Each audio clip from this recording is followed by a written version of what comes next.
শীতের সন্ধ্যায় আলুর দম খাওয়ার মজাটাই আলাদা। আসসালামু আলাইকুম, সবাই কেমন আছো? আশা করি সবাই অনেক বেশি ভালো আছো। তো আমরা সবাই মিলে আজকে আলুর দমের পিকনিক করেছিলাম। এটা খেতে যে কি মজা হয়েছে, আলহামদুলিল্লাহ, অনেক এখনো মুখে লেগে আছে। প্রথমে আলুগুলো কেটে নিচ্ছি, তারপরে আলুগুলো ভালোভাবে মধ্যে মধ্যে ধুয়ে নেব, ভালোভাবে ধুয়ে নেব। তারপরে এখানে আদা, রসুন, দারচিনি এগুলো ভালোভাবে ধুয়ে নেব। তারপরে এখানে পেঁয়াজ, ধনিয়া পাতা, মরিচ ভালোভাবে ধুয়ে নেব। তারপরে এগুলো বেটে নিচ্ছি।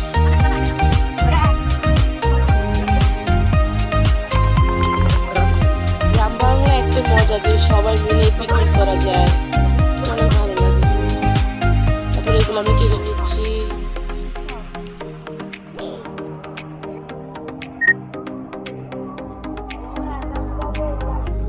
আলুগুলো সিদ্ধ করার জন্য কড়াইতে দিয়ে নিলাম।